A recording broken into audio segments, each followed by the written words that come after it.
Si ignoras lo que ocurrió antes de que nacieras, siempre serás un niño. Cicerón. Una hora con la historia, un nuevo enfoque del pasado deshaciendo mitos, con Pío Moa. Pues una semana más con don Pío Moa aquí en Informa Radio, una hora con la historia. Don Pío, bienvenido. Hola, muchas gracias. ¿Qué andamos? Pues don Pío, seguimos donde lo habíamos dejado, con muchísimo lío, muchísimo problemas, muchísimo... el fango de Sánchez no parece tener límite. Yo siempre recomiendo que hay que leer a don Pío Moa, más España, más democracia, www.piomoa.es. ¿Qué reflexiones, qué destacamos antes de meternos en materia, don Pío? Bueno, voy a cambiar un poquillo el esquema del blog. Muy bien. Voy a poner una pequeña parte de puntadas, o sea, pequeñas observaciones sobre la marcha, ¿no? De tipo nacional, también internacional, porque evidentemente cada vez estamos más metidos en un embrollo internacional que, claro, nos afecta, ¿no? Por ejemplo, he señalado el ataque a la continuidad e identidad política y cultural de España sigue 4 vías: los separatismos, la islamización, o sea, la entrada de islámicos masiva, ¿no?, la disolución de la soberanía en la burocracia de Bruselas y la colonización cultural por el inglés. Hay aquí, en relación a la islamización, se da un fenómeno extraño en toda Europa, ¿no? Y es que lo ha definido este loco, el primer ministro inglés, Starmer, ¿no? Dice que el problema de Europa es la islamofobia. Dice, oiga, vamos a ver, ¿cómo es que ustedes están protegiendo y ampliando y quitando derechos a los propios ingleses en su propio país para proteger a los islámicos, cuando el islamismo es todo lo contrario de la política que ustedes dicen representar, política de derechos humanos, etcétera, etcétera, de la igualdad de la mujer y demás? Pues hay una base, y esta base es el anticristianismo común. Luego, además, es curioso que estos proislámicos, estas mal llamadas élites, o sea, estas oligarquías de la Unión Europea, proislámicas y anticristianas, son también rusófobas y están preparando una guerra amplia en Europa, con el pretexto de que Rusia planea conquistar a Ucrania y después el resto de Europa, ¿no? O sea, esto es una cosa completamente absurda. O sea, esto es peor todavía que aquello de las armas de destrucción masiva de Irak. Que, por cierto, si Rusia no las tuviera, ya habría seguido el camino de Irak, ¿eh? Sí, sí. Eso. Entonces, esto, o sea, coinciden dos cosas: la cristianofobia, islamofilia y rusofobia, que ya digo, es un pretexto total. O sea, la guerra de Ucrania la han montado la OTAN. Esto está demostrado a partir del golpe de Estado del Maidán en 2014. Una guerra que pudo haberse evitado con solo cumplir los acuerdos firmados por la Unión Europea, de los acuerdos de Minsk, y luego se pudo haber interrumpido con los preacuerdos aceptados por Ucrania de Estambul, de pocas semanas después de comenzada la guerra. Y ha sido precisamente la Unión Europea, ha sido particularmente Inglaterra, la que ha querido la guerra, que continúe la guerra, y como la está perdiendo, pues piensa que la puede ampliar, que ampliándola puede mejorar la situación. Esto es una de los temas fundamentales, porque además nos lleva a un suceso anterior. Yo he escrito el libro Hegemonía Española y comienzo de la era europea, y es curioso que esta complicidad de ciertas oligarquías europeas con el Islam no es nueva. Claro. En el siglo XVI Ya lo fue con el Imperio Otomano, obligando a España a luchar en dos frentes para salvar a Europa. En aquel siglo, el mayor peligro para España, que sufrió serias derrotas de los otomanos, pues fue precisamente el Imperio Otomano. Y este peligro aumentó por la complicidad de Francia, Inglaterra y protestantes con ese imperio y con la piratería magrebí. Y cabe decir que España en aquella época salvó a Europa contra muchos europeos. Sí. Es decir, que es una situación que a nosotros como españoles nos interesa ver en su perspectiva histórica. Luego, he señalado también otros puntos, ¿no? Por ejemplo, el PP y el PSOE muestran una acusada dependencia psicológica del sultán de Marruecos. Sin duda es por afinidad democrática entre todos ellos. No puede ser por otra razón. Comento también por ejemplo, los separatistas catalanes se proclamaban potentes e indómitos como vientos desenfrenados. Y comento, ¿no sería más bien como cabras? Y algunas cuestiones básicas. No puede negarse que Franco prohibió dictatorialmente los partidos socialistas y separatistas, porque habían causado la guerra civil. Sin embargo, socialistas y separatistas prosperaron bajo Franco y tuvieron la delicadeza de no molestarle apenas. O sea, no todo lo hicieron mal. De hecho, se puede decir que socialistas y separatistas contribuyeron a la prosperidad de aquella época gracias a que no hicieron nada. Porque una vez se ponen a hacer algo y ya las cosas se embrollan, ¿no? Sí. Comentaba también si el Papa no tendría algo que decir sobre el Valle de los Caídos. Y este absurdo de querer prohibir las asociaciones franquistas. Pero vamos a ver, el PP es una asociación franquista, por mucho que haya renegado de su origen. Y la monarquía es una, vamos a llamarle asociación si queremos, también franquista, ¿no?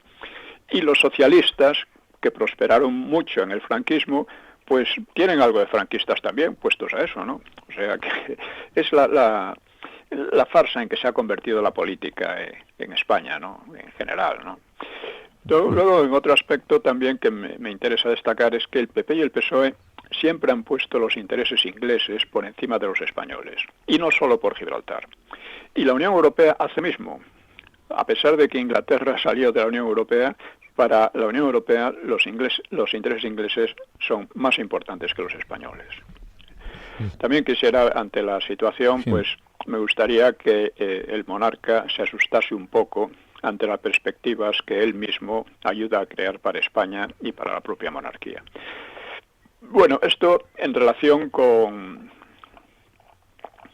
estas puntadas, pongo puntadas con hilo, ¿no? Que los pongo en el blog.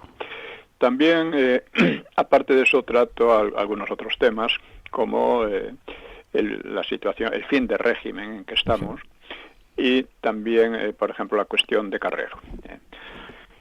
En cuanto al fin de régimen, en 2024, una alianza, de hecho, del PSOE y los separatistas catalanes terminó de liquidar la Constitución de 1978. Es decir, de liquidar el régimen definido por ella, por esa Constitución.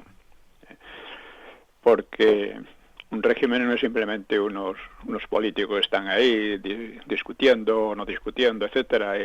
Son unas leyes básicas que lo definen, ¿no? Y esto quedó liquidado por la amnistía golpista. Un poco lo que pasó en el 36, cuando el Frente Popular tomó el poder con unas elecciones fraudulentas y cambió radicalmente la legalidad republicana, ¿no?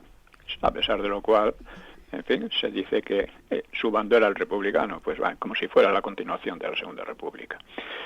Bueno, pues a pesar de sus defectos, el régimen del 78 ha durado 46 años. Y eso a pesar de, sin que el antifranquismo retrospectivo haya podido acabar del todo con la unidad de España y la democracia. ¿Qué revela esto? Que a pesar de este socavamiento sistemático desde el 78, ¿no?, de la unidad de España y también de la democracia, a pesar de que seguía siendo un régimen en lo esencial democrático durante un tiempo, pues esto revela la inercia de una historia de muchos siglos. Es decir, que no se puede destruir España como se destruyó Yugoslavia, por ejemplo, que fue una cosa montada en muy pocos años antes, ¿no? Por una parte esa inercia y por otra parte la solidez del legado de Franco, del franquismo. No hay que olvidar que la guerra civil se libró ante todo por la continuidad histórica de España y que la transición se hizo, como no podía haber sido de otro modo, sobre el legado del franquismo y no sobre el del Frente Popular, como quería la oposición. Sin embargo, el final del régimen del 78 ha creado una situación indeterminada, una situación que Sánchez trata de llevar a un régimen semejante al bolivariano de Venezuela. No tiene otro remedio, porque si no termina la cárcel, ¿no? Y un régimen al que no hay otra alternativa real que Vox. Es la única oposición que tiene. Cuando hablan de que el PSOE y Vox podrían ganar las elecciones y gobernar juntos, pues es absurdo, ¿no? O sea, en las políticas fundamentales, el PSOE y el PP son iguales. Y Vox es lo contrario de ellos. Por consiguiente, aun si se llegara por puro oportunismo a una coalición entre PP y Vox, no podría durar, porque indudablemente el PP la iba a traicionar inmediatamente, como ha hecho en Castilla y León, como ha hecho en Andalucía, como ha hecho en Extremadura, en todas partes en que se ha llegado a acuerdos los ha traicionado. Bueno, pues, dado que el régimen del 78 está rematado, aunque mucha gente no quiere enterarse de ello, ¿no?, conviene repasar los grandes hitos en su progresiva corrosión, ¿no? En 1978, la Constitución ya fue ambigua en cuanto a la unidad de España. Esto fue su mayor defecto, que no llegó a corregirse, al contrario, se ha profundizado, ¿no? Porque la Constitución garantizaba la unidad nacional, o sea, la continuidad de España, una herencia del franquismo, pero al mismo tiempo creaba un estado de autonomías que en sí mismo podría funcionar o no, pero en sí mismo, o sea, la propia Constitución permitía que las autonomías ampliasen indefinidamente sus competencias a costa de las competencias centrales, con lo cual marcaba un camino un camino hacia la disolución. Luego, en 1985, el PSOE, que había subido al poder 3 años antes, pues degradó la independencia judicial, o sea, un ataque muy fuerte a la democracia, ¿no? Lo hizo con la connivencia del PP, a base de repartirse entre ellos los jueces, ¿no? Quizá Claro. El golpe más grave lo dio Aznar en 2002 al anular el referéndum del 76 y al anular la oposición de fondo al PSOE, cuando condenó al franquismo. En el referéndum del 76 se decidió por gran mayoría y en contra de la oposición rupturista el paso a una democracia desde el franquismo. El franquismo estaba entonces en descomposición, pero mantenía la fuerza suficiente debido a que la oposición era mucho más débil, ¿eh? Pues con esto, en 2002, Aznar provocó una involución, ¿eh? Y después la gente se fija más en los atentados de 2004, ¿no? Pero el aprovechamiento de los atentados de 2004 y las políticas sucesivas de Zapatero solo fueron un efecto de la anulación del referéndum por Aznar. Esto a mí me asombra que no lo quieran ver, igual que me asombra que no quiera verse el alcance que tiene la amnistía golpista, ¿no? Y luego, en 2017, cuando el separatismo se sintió lo bastante fuerte para imponer la secesión de Cataluña. Porque claro, desde la transición, o sea, en la República había habido dos problemas muy graves.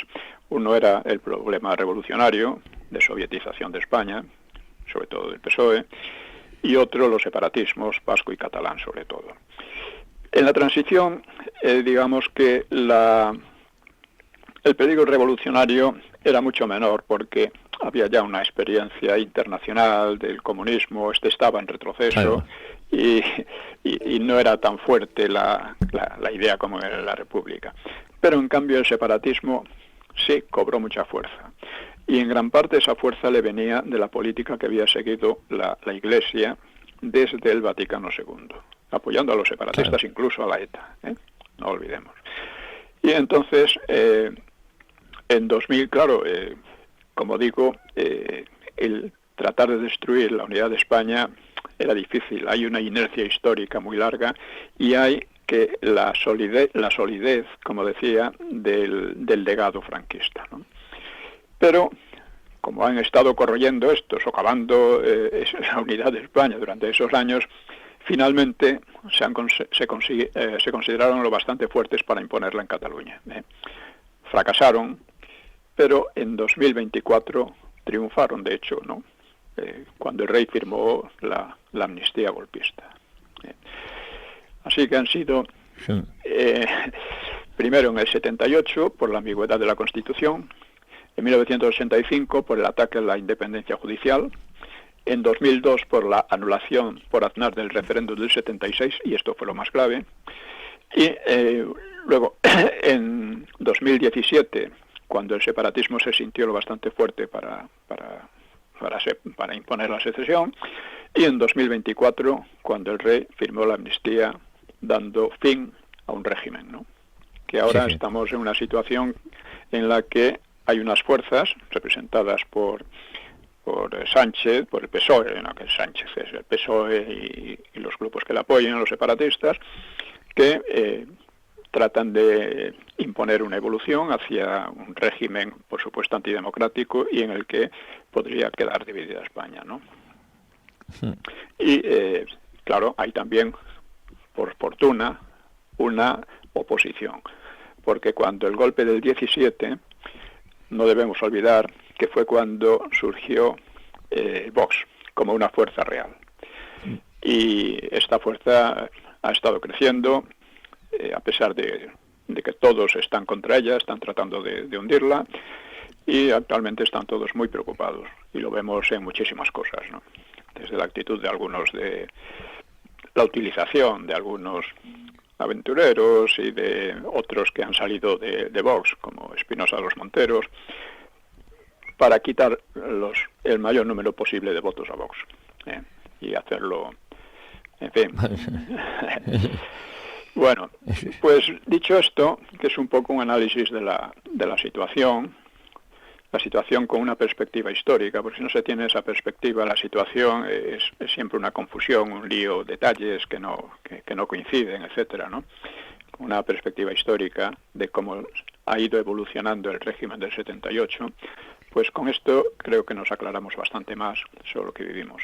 Y lo mismo en relación con la situación internacional, porque la situación internacional en la que en la Unión Europea hay una especie de compinchamiento de las oligarquías con el Islam y de preparación de una guerra europea, pues es un poco el contexto extremadamente peligroso, ¿no? En España también, cuando señalé la connivencia entre el PP y el PSOE y la democracia marroquí, pues también es una parte de toda esta situación. Bueno, un inciso momentáneo, y es que en la sesión pasada estuvimos hablando de una enfermedad que no recordaba yo el nombre, es la tuberculosis. La tuberculosis, sí. Como se han dado cuenta, como se han dado cuenta muchos de nuestros. Franco señalaba que reducir la mortalidad infantil era relativamente fácil porque eran solo unas medidas higiénicas que podía aplicar en gran parte la falange, la sección femenina de la falange, sí. Porque se trataba de eso. Entonces, si hubo un médico, no recuerdo ahora el nombre, húngaro me parece que era, que se dio cuenta de que había una gran mortalidad de las parturientas, debido a que, como se ignoraba la existencia de los microbios, pues los médicos no se lavaban las manos. Entonces se provocaba muchas veces la muerte de ellas y de los hijos. Y curiosamente, claro, la gente no se lo creía, los otros médicos no se lo creían. Creo que el hombre terminó suicidándose por esta situación, pero bueno, sea como fuere, resulta que evitar la mortalidad infantil, que en España era muy elevada, una de las más elevadas de Europa durante la República, pues era bastante fácil. Y efectivamente eso hizo que la esperanza de vida al nacer en España creciera con una rapidez extraordinaria. Bueno, hasta el punto de que hoy día es una de las esperanzas de vida más largas del mundo. Ya en el franquismo, al final del franquismo ya lo era. Bueno, pues dicho esto, vamos a tratar otro tema que es muy interesante, siguiendo la serie de las críticas a Varela Ortega. Ya hemos dicho que en España la historiografía está muy distorsionada por dos influencias ideológicas. Una es la marxista, o más o menos marxista, proveniente de la simpatía con la Unión Soviética, la que pinta como democrático al Frente Popular, etcétera, etcétera, ¿no? Y otro es la orientación, digamos, anglómana o anglófila. Es más que anglófila, es anglómana, ¿no? Que es liberal, pero de un liberalismo antiespañol. Y que José Varela Ortega la representa muy bien en un ensayo que escribió sobre Franco y que vengo criticando en el blog, lo he criticado en el blog, y aquí en estas sesiones estamos viendo algunos aspectos sobre la neutralidad, sobre la autarquía, etcétera. Bueno, pues también se refiere a la División Azul, claro está. Entonces, hice en el blog un artículo sobre la División Azul como otra manifestación típica del espíritu que prevalecía en España por entonces, un espíritu que permitió, como ya dije, permitió al país mantener la neutralidad contra todas las tentaciones y presiones, le permitió reconstruirse con sus propias fuerzas y le permitió derrotar al maquis y al aislamiento. Bueno, pues según Varela Ortega, Hitler fue reacio a la participación de extranjeros en su guerra.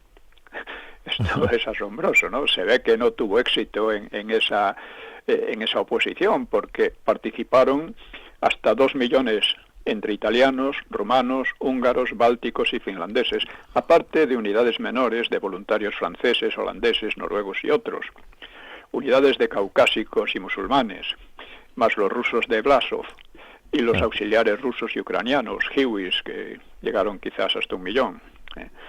Es decir, que en su guerra participó muchísima gente. Sí, ¿verdad? Pero lo dice así, con toda tranquilidad. O sea, ¿cómo se puede decir una cosa así? ¿Cómo se puede...? Bueno, pues Varela da a entender que Hitler solo apreciaba a los finlandeses entre sus aliados. Y entre los demás, pues cuenta a la División Azul, que dice en parte voluntaria, dice, claro, tan en parte que bastantes voluntarios tuvieron que quedarse por no haber plaza para ellos. Y no faltaron oficiales que tuvieron que luchar como siempre soldados, oficiales o suboficiales, ¿no? Por otra parte, Varela Ortega dice que la intervención de la División Azul había sido irrelevante. Hombre, esto parece lógico en una guerra en que las divisiones de un lado y de otro se contaban por centenares, ¿no? Sí. Pero esa lógica falla. Los españoles no solo lucharon de modo destacado contra fuerzas soviéticas muy superiores, sino que contribuyeron decisivamente a frustrar una de las mayores ofensivas soviéticas en torno a Leningrado, en Krasnivor. Y la verdad es que lucharon al nivel de las mejores divisiones alemanas, que eran también las mejores en la Guerra Mundial. Pero además se portaron muy bien con la población civil. Bueno, pues esta ofensiva, la ofensiva de en torno a Leningrado, la había diseñado Zhukov a Zhukov a imitación de la de Stalingrado. Zhukov, pues creo que se pronuncia Zhukov, pues fue probablemente el general más exitoso de la guerra en cualquiera de los ejércitos, ¿no? A pesar que tuvo también grandes fallos, ¿no? Pues debía liberar a Leningrado cercando a grandes fuerzas alemanas mediante una tenaza desde los arrabales de Leningrado al norte y desde el Volkhov al este. Si lo conseguía, habría causado una catástrofe al ejército alemán en el norte, ¿no? A la agrupación norte de las tropas, ¿no? A la División Azul le correspondió frenar en Krasnivor el brazo norte de la tenaza, soportando el bombardeo más intenso de la guerra, más intenso en relación a su estrechez, sobre 5 kilómetros más o menos. O sea, bueno, fueron cientos de cañones, de lanzacohetes, tanques, en fin, una cosa tremenda, ¿no? Y lo frenó, o sea, la División Azul lo frenó en condiciones casi imposibles. Hay que darse cuenta de que, claro, los soviéticos, después de aquel bombardeo, pensaban que allí no podía quedar nada vivo, y algo quedó, porque por supuesto las bajas de los españoles fueron muy grandes, ¿no? Bueno, pues el brazo de la ofensiva del Volkhov pues lo frenaron los alemanes, que no tuvieron que aguantar allí un ataque tan terrorífico. De haber tenido éxito, pues la ofensiva habría causado un desastre de grandes proporciones a la Wehrmacht, o sea, al ejército alemán. Y como fue uno de los pocos fracasos de Zhukov, pues los soviéticos procuraron olvidarlo. Pero lo referente a esta ofensiva está bien estudiado. O sea, no hay duda porque se ha estudiado muy a fondo, ¿no? Así que el papel de la División Azul fue algo menos irrelevante de lo que quiere suponer el señor Varela Ortega. Y es verdad que abundaron los roces entre españoles y alemanes, porque los alemanes solían encontrar a los españoles poco disciplinados y además propensos a tratar con demasiada familiaridad a civiles rusos y a judíos. Bien. Eso suscitaba críticas, ¿no? Hitler, desde luego, apreció el esfuerzo de la división, a la que concedió privilegios que no tenían otras fuerzas extranjeras, como mantener su propia legalidad, etcétera, su propia ley, ¿no? Militar, ¿no? Su jefe, Muñoz Grandes, obtuvo una de las condecoraciones más valiosas y la tropa recibió una lluvia de cruces de hierro y otras medallas. Así que no fue tan despreciada como supone este, ¿no? Además, la División Azul tuvo un comportamiento ejemplar con la población civil rusa y ningún intento de achacarle crímenes de guerra se sostuvo, porque después de la guerra los soviéticos prendieron una serie de investigaciones buscando crímenes de guerra, pero no encontraron ninguno que se pudiera considerar crimen de guerra. Algunos robos, alguna muerte ocasional, cosas así, pero nada más. Un historiador ruso llamado Kovalyov, que ha muerto no hace mucho, hizo un estudio sobre el trato de las fuerzas invasoras a las mujeres rusas. Y bueno, desde luego el trato de los españoles fue con mucho el mejor. Lo decía él. Y en años aún recientes ha habido encuentros entre veteranos soviéticos y españoles, lo cual yo imagino que entre veteranos alemanes y soviéticos habrá muy pocos, ¿no? Pero sí los ha habido entre españoles y soviéticos. Y el aprecio que tuvieron los alemanes por la división, pues se puede destacar el abrazo de Helmut Kohl, el que reunificó a Alemania hace unos años, ¿no? Que visitó el Alcázar de Toledo y como el militar creo que era coronel, ¿no? Que le guiaba, ¿no? Pues hablaba alemán bien, y entonces le preguntó que cómo era eso. Dijo que había aprendido alemán y había estado en la División Azul, y Kohl pues le dio un abrazo a un miembro de aquella heroica división. O sea que las cosas no son en absoluto, como dice Varela Ortega, que muestra un desprecio absolutamente ridículo, ¿no? Sobre cosas, falseando cosas. Y bueno, esto viene también, hay que reconocerlo, viene del hecho de que Alemania fue derrotada por los anglosajones y por los soviéticos aliados, ¿no? Aliados entre sí, a pesar de que eran incompatibles ideológicamente. Entonces, claro, España no había participado, había sido neutral, había desafiado el aislamiento, había luchado contra la Unión Soviética. Entonces parece como si hubiera una especie de solidaridad que se mantuviera para atacar al franquismo. Oiga, mire, nosotros, gracias al franquismo y a la neutralidad, no tenemos esa deuda moral y económica y política que tiene el resto de Europa con el ejército useño y con el ejército soviético. No lo tenemos. Y eso parece que molesta mucho. Sí, sí. Bueno, pues recuerdo también un ex divisionario, lo publiqué en el blog, que me comentó que había viajado por Alemania a finales de los años 50. Él no sabía alemán, pero cuando declaraba que había estado en la División Azul, pues le multiplicaban las atenciones. Esto es lógico. Muchos dicen, bueno, pero la división luchó a favor de los nazis y sus enormes crímenes. Efectivamente, luchó con los nazis, con los alemanes realmente, contra el bolchevismo, no a favor de los planes alemanes de convertir a Rusia en una especie de estado servil, vamos, de colonizarla, de imponerse a ella y reducir a los rusos a una situación servil, a los eslavos, ¿no? Infrahombres le solían llamar. Eso los españoles ni siquiera tenían noticia de tal cosa. La División Azul juró fidelidad a Hitler para derrotar al bolchevismo, no para construir la gran Alemania a costa de los rusos, que era, como digo, ese objetivo lo desconocían. Fueron cortésmente a devolver la visita que la Unión Soviética había hecho a España en la Guerra Civil.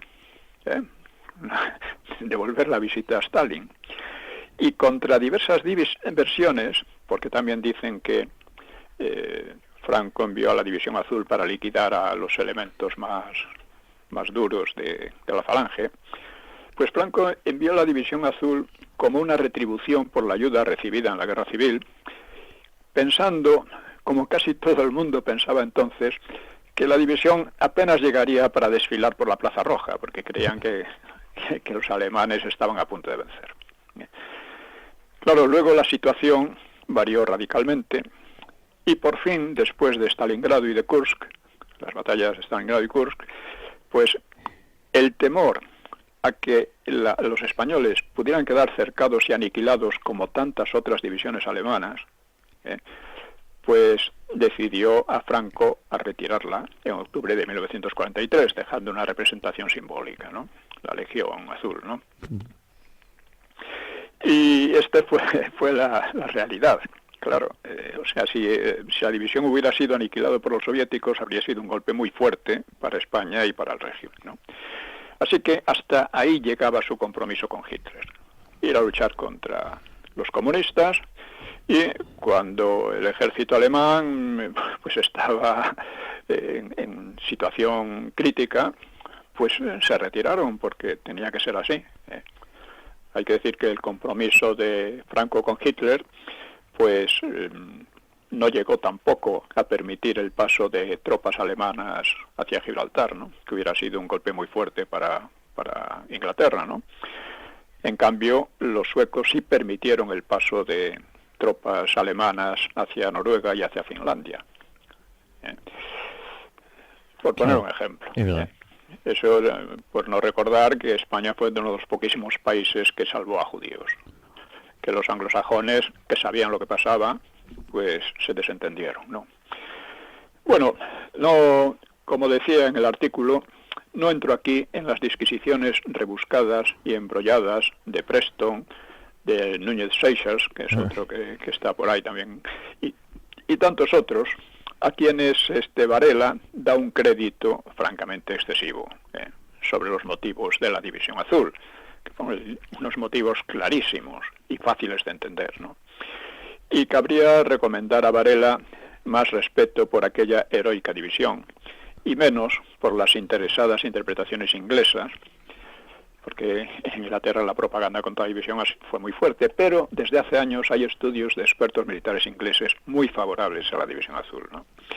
Y cabe recordar aquí la reciente obra, que se puede decir definitiva, del máximo especialista en el tema, Carlos Caballero Jurado, La división azul de 1941 a la actualidad, con una sección de comentario bibliográfico.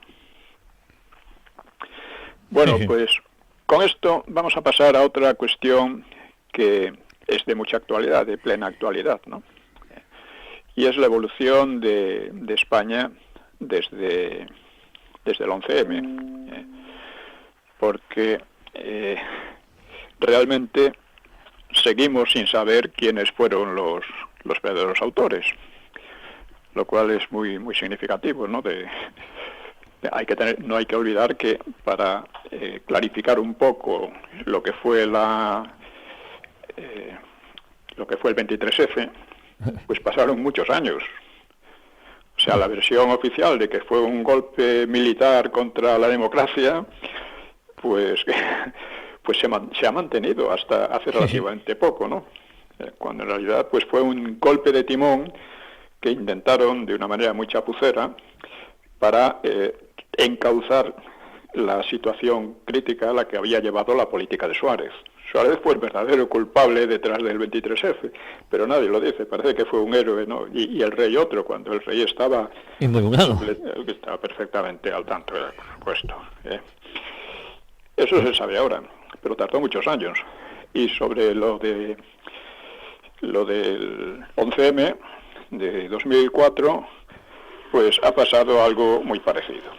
Pero aunque no se sepan sus autores, desde el punto de vista historiográfico, no es lo más relevante.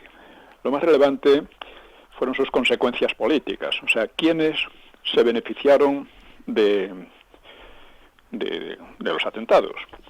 Que se beneficiaran no quiere decir que fueron los autores, entendámonos, aunque muchas veces se dice que el qui prodest es lo que señala la autoría, pero no siempre es así, ni mucho menos.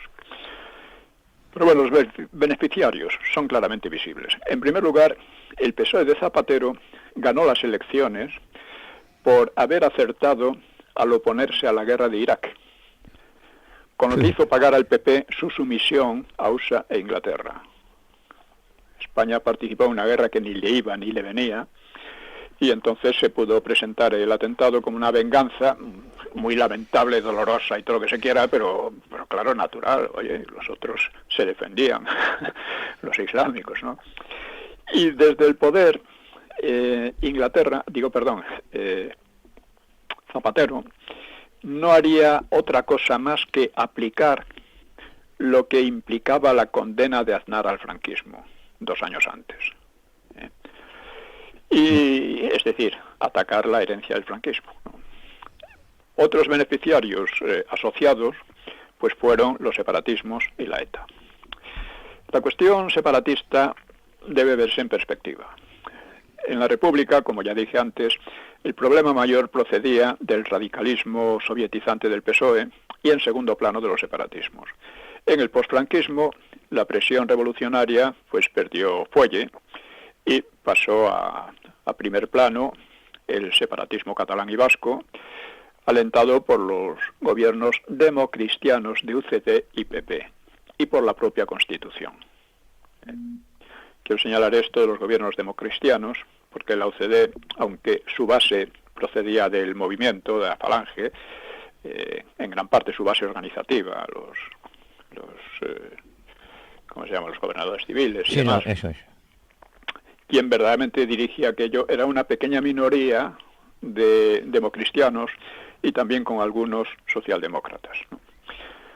Pues estos, después de Vaticano II, hay que recordarlo porque no se recuerda, pero hay que recordarlo, es muy lamentable, pero es así. Después de Vaticano II, la Iglesia no se contentó con divorciarse del franquismo de una manera amistosa, sino que se dedicó a apoyar a los separatistas, entre otras cosas, también a comisiones obreras, a los comunistas, a todos los enemigos del franquismo, ¿no? Uh-huh. Bueno, pues, en fin, Sin embargo, a pesar de todo este apoyo oficial a los separatismos, que no se hacía en el sentido de que vamos a disgregar España.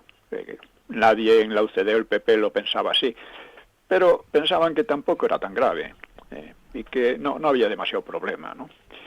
Así que, pero claro, a los separatismos entonces tenían un apoyo popular muy bajo. Claro. Y iban a necesitar años de prédica desde las escuelas y los medios de masas que les había entregado el gobierno para llegar al grado de ruptura. Aznar, pues, se mostró muy dadivoso con unos partidos que no ocultaban su odio a España y obstruyó cualquier resistencia a ellos en Cataluña o en Vascongadas. Porque el PP, la filosofía del PP la sintetizó muy bien Rajoy. Dice, la economía lo es todo. Y claro, de acuerdo con eso pensaba que se podía mantener la subversión a niveles soportables mediante concesiones y repartos de dinero público.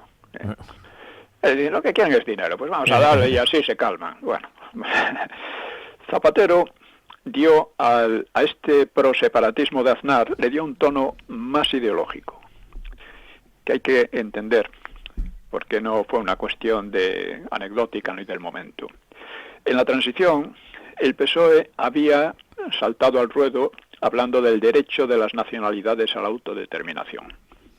Luego eso lo había aparcado a medias, pero la idea se mantenía y además era muy vieja, porque databa de 1918, porque en ese año un congreso del PSOE había negado carácter nacional a España para entenderla como un mero Estado impuesto a varias naciones. Lo he dicho muchas veces, pero conviene a ver si entra en la cabeza de la gente que nos despistamos a veces por los detalles, las anécdotas del momento y no vemos la tradición, por así decirla, no vemos su perspectiva de fondo, ¿no?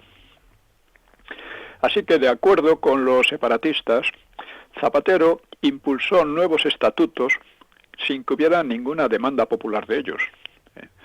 Unos estatutos que implícitamente otorgaban soberanía a las regiones afectadas y extendían aún más la autonomía. Porque recuérdese que dice que Zapatero se iba a hacer el estatuto que decidieran el propio Parlamento catalán, o sea, otorgándole una auténtica soberanía, ¿no? Entre otras cosas, ¿no? Y Aznar, en cambio, en referencia con la ETA, Aznar había empujado a la ETA al borde del abismo, privándola de su gran aparato político y propagandístico, basado en la extorsión y el asesinato, por cierto.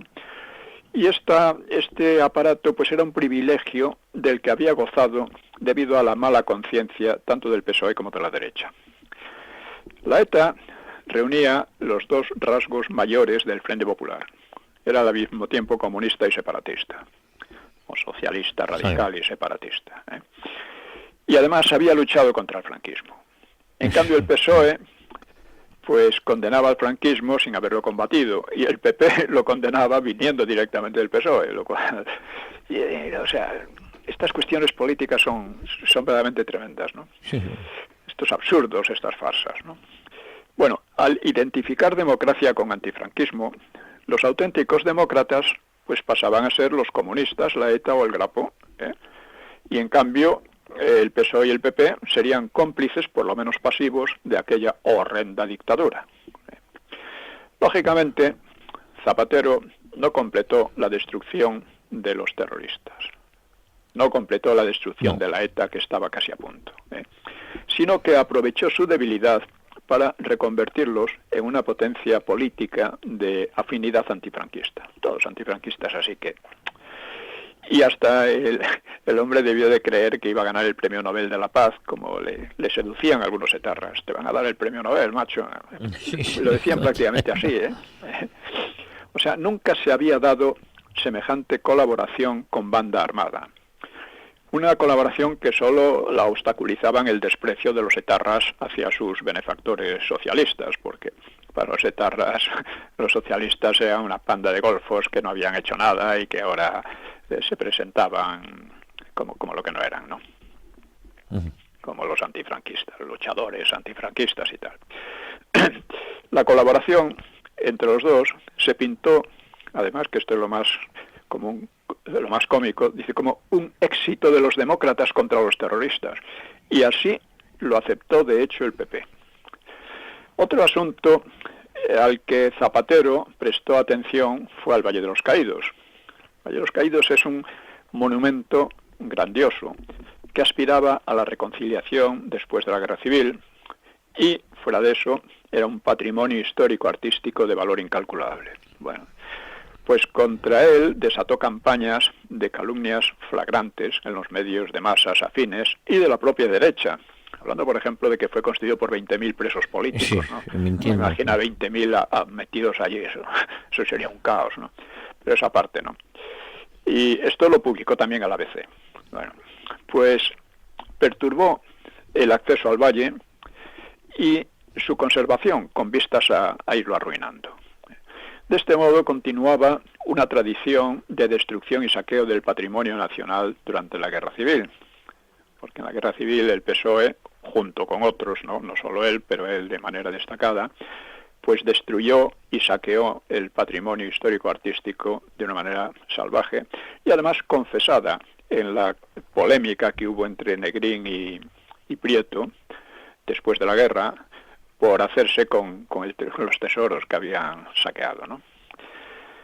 Bueno, pues debido a la caída de la Unión Soviética y al modelo chino, que era poco estimulante, pues los viejos fervores sovietizantes y de lucha de clases decayeron y cambiaron de vestido, por así decir, o de disfraz. Ya Felipe González había apuntado a otros colectivos, en particular las mujeres, a movilizar explotando o inventándoles problemas o aspiraciones. Si no había verdaderos problemas, los inventaban, ¿no? Así, la lucha de clases sería sustituida en parte o combinada con lucha de sexos, ellos dicen de géneros, confundiendo intencionadamente gramática y biología, ¿no?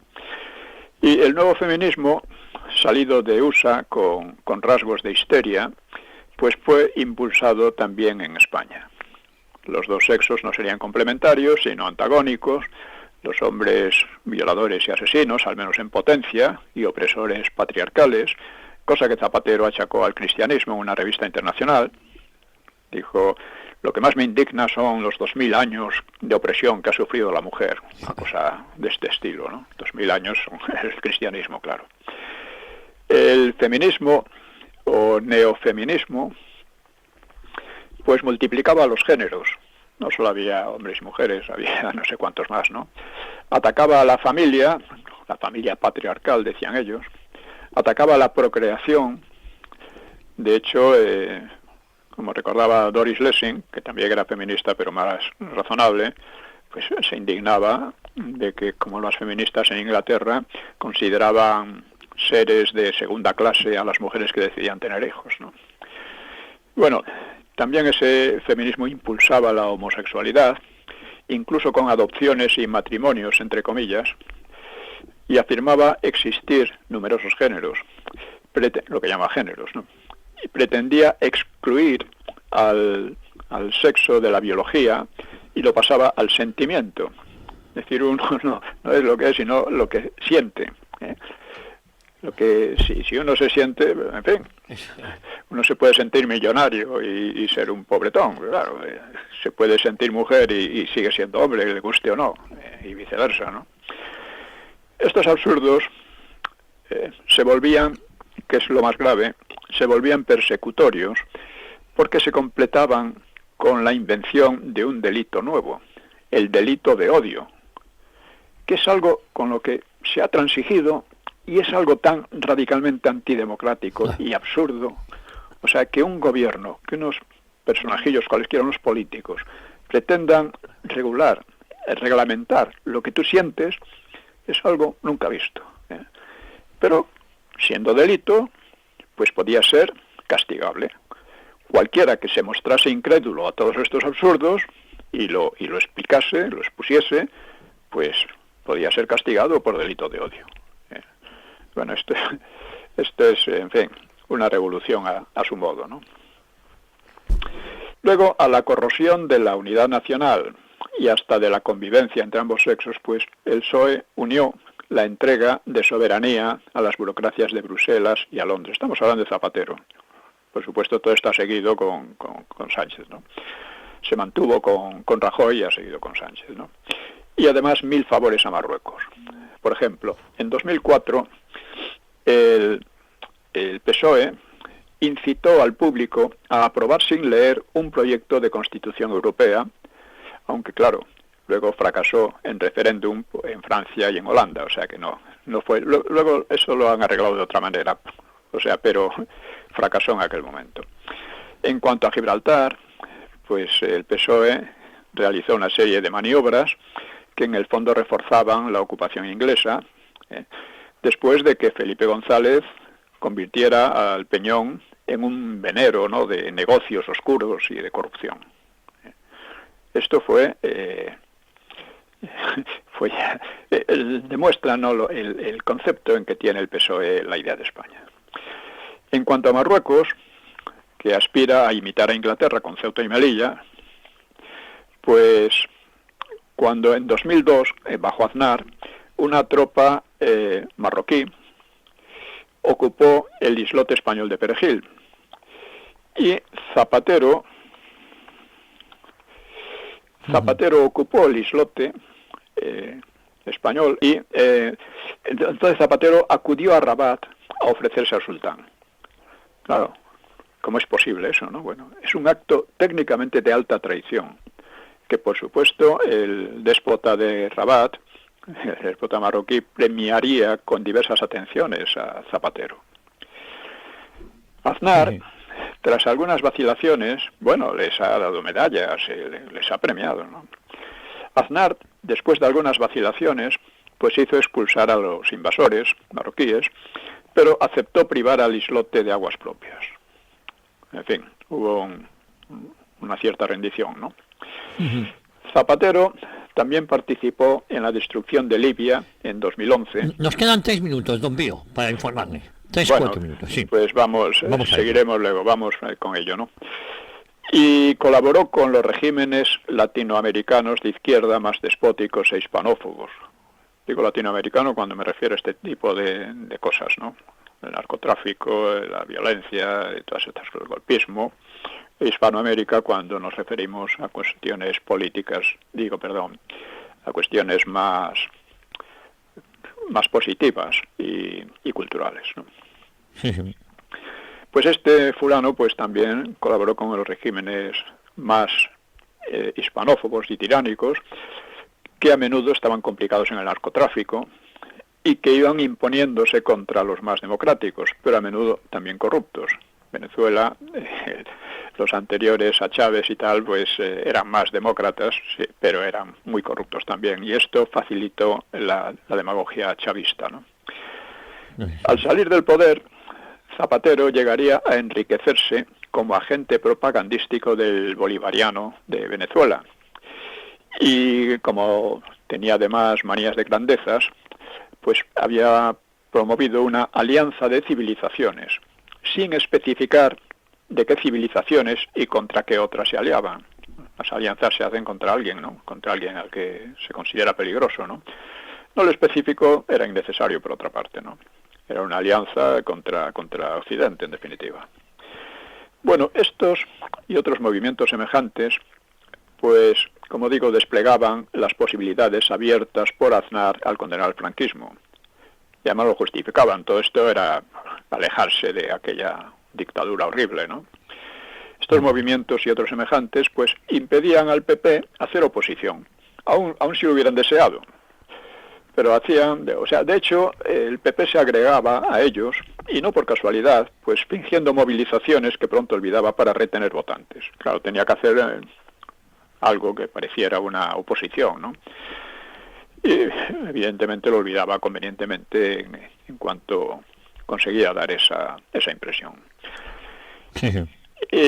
Luego, puede decirse ya, hablaremos de esto más, porque entramos en la cuestión de la batalla ideológica y cultural en torno a las leyes de memoria histórica o democrática, como lo llaman, es todo lo contrario, ¿no? Y es histórica, es antihistórica y es antidemocrática. Pero estas cosas han venido funcionando en medio de esta enorme farsa, ¿no? Una cuestión, lo hablaremos en la próxima sesión, una cuestión muy importante es que cómo empezó, o sea, la transición que empezó también con el referéndum del 76, se fue pervirtiendo, ¿no? Empezó ya la farsa de los demócratas de toda la vida, franquistas, que se decían antifranquistas, que de repente, o sea, una tergiversación, falsificación biográfica que revela poquísima autoestima, para decirlo así, de políticos, periodistas, etcétera, que siempre habían estado con y en el franquismo, y de repente se inventaban que habían sido represaliados, que habían sido enemigos, que habían sido no sé cuántas historias, ¿no?